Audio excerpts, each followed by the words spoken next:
Inflation, जिसे हम हिंदी में मुद्रास्फीति कहते हैं। ये एक ऐसा वर्ड है जिससे गवर्नमेंट, सरकार, अच्छी से अच्छी सरकार, स्ट्रांग से स्ट्रांग सरकार डरती है। प्याज की कीमत सरकार गंवाने से हो सकती है। कई बार हमारी की वजह से, अगर आप हिस्ट्री उठाओगे, पॉलिटिकल हिस्ट्री उठाओगे, दिल्ली में गवर्नमेंट प्याज की वजह से, मैं 90s की बात कर रहा हूं, प्याज की वजह से गवर्नमेंट गिर गई, प्याज के रेट बढ़ गए, लोग नाराज हो गए गवर्नमेंट से और लोगों ने गवर्नमेंट के अगेंस्ट की सरकार आ गई। ओके, तो इन्फ्लेशन एक ऐसा शब्द, एक ऐसा शब्दावली है, एक ऐसा वर्ड है, एक ऐसा फिनोमेना है इकोनॉमी में जो आम और खास दोनों को फर्क पड़ता है। मैंने बोला आम और खास, मतलब ऐसा नहीं है कि इन्फ्लेशन सिर्फ आम आदमी को ही फर्क देता है, इन्फ्लेशन का फर्क खास आदमी पे भी पड़ता है। हाँ, खास आदमी बेयर भी कर सकता है और इन्फ्लेशन को थोड़ा शिफ्ट भी कर सकता है, पर आम आदमी, मैंगो मैन के पास कोई ऑप्शन नहीं है। मैंगो मैन बेचारा खुद ही, मतलब वो उसी महंगाई में जूझता रहता है। ओके, तो अब इन्फ्लेशन है क्या, मुद्रास्फीति क्या है? ओके, इन्फ्लेशन क्लास आसान भाषा में लगातार कीमतों में वृद्धि होना, persistent rise in prices is known as inflation। लगातार, जैसे अभी आज मैंने बोला कि आज अमूल ने आज की न्यूज थी कि 2 रुपया अमूल और मदर डेयरी दोनों ने दूध को हाइक किया। अब सपोज, जैसे मैंने अभी बोल रहे थे कि सपोज आपके यहाँ 2 लीटर दूध आता है, 60 रुपीज, अभी एक स्टूडेंट बताया 60 रुपीज लीटर है, तो मतलब आपका पर डे का कंजम्पशन है 120, 30 दिन का कंजम्पशन है आपके 3600, तो अब 60 रुपए और ज्यादा देना पड़ेगा, 60 रुपए और ज्यादा देना पड़ेगा, 60 रुपए पर केजी, अगर 2 किलो का है तो 120 रुपए ज्यादा देना पड़ेगा। तो परसिस्टेंट राइज इन प्राइसेस, लगातार दामों में बढ़ोतरी, लगातार दामों में इजाफा, मुद्रास्फीति, इन्फ्लेशन। और ये इन्फ्लेशन इकोनॉमी के हिसाब से आपके परचेजिंग पावर, रुपए की परचेजिंग पावर, मनी की परचेजिंग पावर को रिड्यूस कर देता है। ओके, रुपए की परचेजिंग पावर को कैसे रिड्यूस करता है? पहले जैसे सपोज आप अपने ग्रैंड पेरेंट्स से पूछे, ग्रैंड पेरेंट्स बड़े गर्व से बताते हैं, क्योंकि मेरे ग्रैंड पेरेंट्स भी मेरे को बहुत गर्व से बताते थे कि बेटा मेरे जमाने में 1 रुपए में 1 किलो देशी घी आता था, तो मतलब 1 रुपए में 1 kg प्योर घी आता था। आज प्योर घी 498 या 500, मोटा मोटी मान लो, चलो 500 रुपीज पर केजी। इन्फ्लेशन में मैं फेमस एग्जांपल बटर चिकन का देता हूं कि जब हम कॉलेज में पढ़ते थे तो बटर चिकन इन जनरल, एक फुल बटर चिकन 350 रुपए का आता था। सॉरी, जो लोग वेजिटेरियन है, ओके, 350 रुपए का फुल बटर चिकन आ जाता था। दोस्त हम लोग आपके पैसे इकट्ठा कर करके वीकेंड में बटर चिकन एंजॉय करते थे कॉलेज में। बट आज अगर किसी की जेब में 350 रुपए हो और 5 आदमी हो तो बटर चिकन फुल तो मिल ही नहीं सकता। अच्छे रेस्टोरेंट में 700 से नीचे बटर चिकन है ही नहीं। इसी तरह जब हम अपने कॉलेज में थे तो चाय 5 रुपए की आती थी, उससे पहले 2 रुपए में आती थी, पर 5 रुपए, कॉलेज समय में 5 रुपए की चाय हो गई थी। आज वही चाय 15 रुपए की है। और आई थिंक इफ मसाला चाय लोगे, ज्यादा डिमांड होगा, तो 20 रुपए की चाय आपके कॉलेज की कैंटीन में मिलती होगी। 15 रुपए की नॉर्मल चाय, 20 रुपए की मसाला चाय या स्पेशल चाय जो लोग कहते हैं। तो what is this? This is inflation.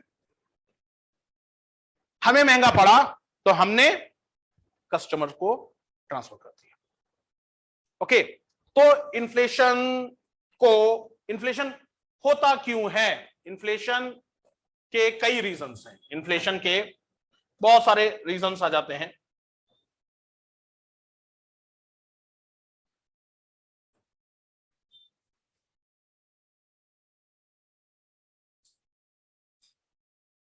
उम्मीद करता हूं ऑनलाइन स्टूडेंट्स को दिख रहा होगा। देखो, ये सब इन्फ्लेशन के कॉजेज दे रखे हैं। इन्फ्लेशन किसी एक रीजन से नहीं होता, इन्फ्लेशन बहुत रीजन से होता है। Increase in money supply by RBI, okay, ये एक बहुत बड़ा फैक्टर है जो अभी चल रहा था कुछ साल। कोरोना में क्या हुआ, कोरोना में आपके लॉकडाउन लगा, लॉकडाउन की वजह से प्रोडक्शन कम हो गया, हॉल्ट हो गया, कम हो गया, बहुत रुक गया, उसके कारण इकोनॉमी की जो ग्रोथ थी वो भी गिर गई। फिर जब लॉकडाउन खत्म हुआ या लॉकडाउन हटा तो गवर्नमेंट ने इकोनॉमी को रिवाइव करने के लिए सिस्टम में आरबीआई के थ्रू पैसा इंजेक्ट किया, बैंकों से कहा चीप लोन दो। जब बैंक चीप लोन देते हैं तो पैसा सिस्टम में ज्यादा आ जाता है, सिस्टम मतलब इकोनॉमी में ज्यादा आ जाता है। जब लोगों के पास ज्यादा पैसा है तो लोग खरीदारी भी ज्यादा करेंगे, जब खरीदारी भी ज्यादा करेंगे तो फिर डिमांड ज्यादा होगी, और डिमांड और सप्लाई में हमेशा गैप रहता है, उस कारण से प्राइस बढ़ जाता है। समझ में आया क्लास? ओके, तो इन्फ्लेशन का पहला एक रीजन ये हो सकता है increase in money supply by RBI. दूसरा अगेन उसी के corollary increase in government expenditure. कई बार क्या होता है, गवर्नमेंट अपना मतलब एक तरीके से खर्चा बढ़ाती है। गवर्नमेंट जो खर्च कर रही है, जैसे फॉर एग्जांपल मनरेगा का प्रोग्राम गवर्नमेंट ने स्कीम में बढ़ा दिया, अगर मनरेगा का बढ़ेगा तो फिर इन्फ्लेशन बढ़ेगा ही बढ़ेगा। भाई अगर इस समय मनरेगा की जो मिनिमम वेज है गवर्नमेंट ने बढ़ा करके सपोज उसे कह दिया कि हम पर डे 500 रुपीज देंगे, तो मनरेगा की वेज बढ़ी, तो मनरेगा की वेज बढ़ी तो पीपल की परचेसिंग पावर बढ़ी, परचेसिंग पावर बढ़ी, अगेन काफी इकोनॉमिस्ट मनरेगा जैसी स्कीम के कारण भी भारत में एक कहते हैं ठीक ठाक इन्फ्लेशन रहता है, क्योंकि लोगों के पास जब पैसे आ रहे हैं तो परचेज हो रहा है, और परचेज हो रहा है तो महंगाई बढ़ रही है। ओके, ध्यान रखना क्लास, मतलब अब आप लोग में से कुछ लोग पुराने स्टूडेंट्स हैं इकोनॉमी के, जिन्होंने इकोनॉमी को शुरुआत से फॉलो किया है। इस ड्रीम में मत रहिएगा कि काश कोई ऐसा दिन आएगा कि जब हमारी सैलरी 100% बढ़ेगी और दाम 50% होगा। अगर ग्रोथ चाहिए है, आप चाहते हो कि देश ग्रो करे, तो देश अगर ग्रो करेगा तो फिर दाम भी बढ़ेगा। ये फैक्ट है, मतलब जितना अब बच रहा है हो सकता है जब देश ग्रो करे उससे कम बचे, पर यह नहीं होगा कि आगे चल करके कि आपकी सैलरी बहुत ज्यादा है और प्राइसेस जमीन पे है, ये हो ही नहीं सकता। मतलब आप इस तरीके से देखें, जैसे अगर ऑनलाइन ऑफलाइन मिला करके अगर 50 स्टूडेंट बैठे हैं तो आप लोगों को अगर सपोज क्लास 1 जॉब लग जाए तो you will get something somewhere around 1 lakh in your hand per month. आपके अगर अकाउंट में हर महीने 1 लाख रुपए आएंगे, करेंगे क्या? क्या करेंगे? खर्च करेंगे ना। ओके, शॉपिंग करेंगे, खर्च करेंगे, मॉल जाएंगे, ओके, सेल में जाएंगे, क्या होगा? डिमांड आएगी, और डिमांड के साथ आपके सप्लाई उतनी हो नहीं पाती है, प्राइस राइज हो जाता है। इसीलिए क्लास बड़े शहरों में देखा गया है, जो बड़े शहर है, साउथ दिल्ली, मतलब शहर में भी वो इलाका जहां पे काफी लिटरेट लोग रह रहे हैं, काफी मतलब ठीक ठाक फैमिली रह रही है, अपर फैमिली रह रही है, अपर का, वहां पे देखा गया है कि कॉस्ट ऑफ लिविंग ज्यादा है। जहां पे बस्तियां हैं, झुग्गियां हैं, ओके, स्लम्स हैं, वहां पे कॉस्ट ऑफ लिविंग कम है। अंतर स्पष्ट कर पा रहे हैं ना? ओके, क्योंकि जहां पे बड़े, जैसे आप पॉश इलाके में चले जाएंगे, ओके, दिल्ली में साउथ दिल्ली, देहरादून में वसंत विहार, ओके, या राजपुर रोड, पॉश इलाके में चले जाएंगे, तो जैसे ही आप पॉश इलाके में जाएंगे वहां पे लोगों के पास ज्यादा पैसा है, तो वहां पे जितने ग्रोसरी वाले हैं या आपके सब्जी वाले हैं उनके दाम भी ज्यादा। अब अगर पॉश वाले इलाके में जो स्लम्स में वही रेट आ जाए तो लोग खरीदेंगे ही नहीं। तो बस सिंपल बात है, जितना ज्यादा मनी उतना ज्यादा आपके इन्फ्लेशन, महंगाई। तो आरबीआई का सबसे आसान तरीका है इन्फ्लेशन को कंट्रोल करने का, सबसे आसान तरीका कि मनी को कंट्रोल कर दो। अगर महंगाई बढ़ा है, मतलब वर्ल्ड में यही डिफ्लेशन ट्रेंड पे कि महंगाई होती इसलिए है कि लोगों के पास ज्यादा मनी है। अब इसका मतलब लोगों के पास ज्यादा मनी, इसको कई लोग कई तरीके से इंटरप्रेट कर लेते हैं। इसको मैं क्लियर बताऊं, लोगों के पास ज्यादा मनी मतलब बैंक आसानी से लोगों को लोन दे रहे हैं। बैंक कह रहे हैं कार लोन ले लो, पर्सनल लोन ले लो, होम लोन ले लो। ओके, तो जब बैंक आसानी से लोन दे रहे हैं, लोग लोन ले रहे हैं और लोन लेने के बाद खर्चा कर रहे हैं। ईएमआई कार्ड और वो आपके कई सारे क्रेडिट कार्ड्स पे भी स्कीम्स आ जाती हैं। ओके, तो दिस इज व्हाट, तो जब आप परचेज कर रहे हो तो डिमांड आ रही है, सप्लाई उतनी है नहीं, दाम बढ़ेंगे। ओके, कुछ और एक दो कॉजेस देख लेते हैं। इंक्रीज इन वेजेस, अगर जैसे सपोज मैं कई बार एग्जांपल देता हूं, when I was preparing okay way back in 2006, तो तब 6th पे कमीशन आया था, 6th पे commission.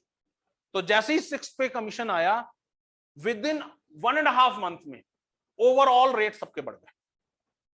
I remember, if I can recall it correctly, जब हम थे, मैं दिल्ली में था, मुखर्जी नगर में, तो 16 रुपीज पर केजी शुगर थी, क्योंकि हम एक फ्लैट में अपने रूममेट्स के साथ हमने फ्लैट शेयर किया था, तो 16 रुपीज पर केजी थी। उसमें कुछ महीने बाद जब 6 पे कमीशन आया, वो चीज से और 31 या 32 रुपीज पर केजी, मतलब जस्ट डबल, 100% रेट। तो ध्यान रखिएगा कि अगर आप, जैसे आप लोग में से कुछ लोग एम्प्लॉयड हैं और आप लोग हड़ताल कर रहे हो कि हमारी मांगे पूरी करो, हमें ज्यादा तनख्वाह चाहिए, तो ध्यान रखना, जैसी ज्यादा तनख्वाह आपकी होगी तो हम क्या फीस वही रखेंगे? हम भी फीस बढ़ा देंगे, रिक्शा पुलर भी फीस बढ़ा देगा, ऑटो वाला भी फीस बढ़ा देगा, ऑटो वाला भी किराया बढ़ा देगा, हर चीज दाम बढ़ा देगा। तो मतलब जैसे ही वेज बढ़ेगी, ओवरऑल सिस्टम एक्टिव हो जाता है। तो increase in wages, inflation.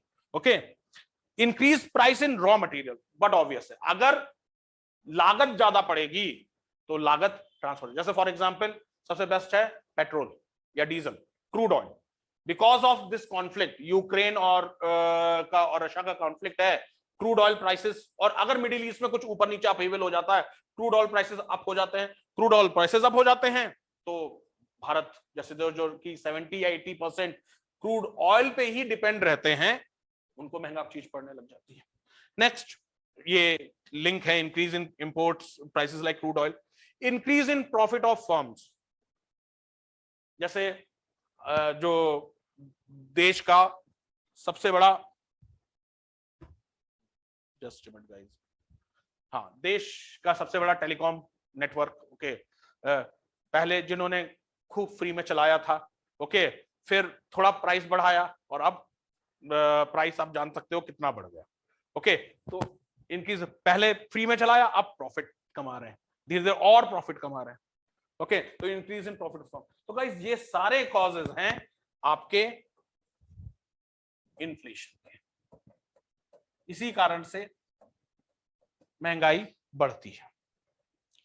Inflation एक ऐसा टॉपिक है क्लास जो पब्लिक पॉलिसी का सबसे इंपॉर्टेंट टॉपिक है, पब्लिक पॉलिसी का सबसे इंपॉर्टेंट। अब ये पब्लिक पॉलिसी आप पबैट में भी पढ़ोगे, थोड़ा बहुत उत्तराखंड मेंस में भी है पब्लिक पॉलिसी, ये पबैट का टॉपिक है, पब्लिक पॉलिसी सरकार जो नीति बनाती है उसका।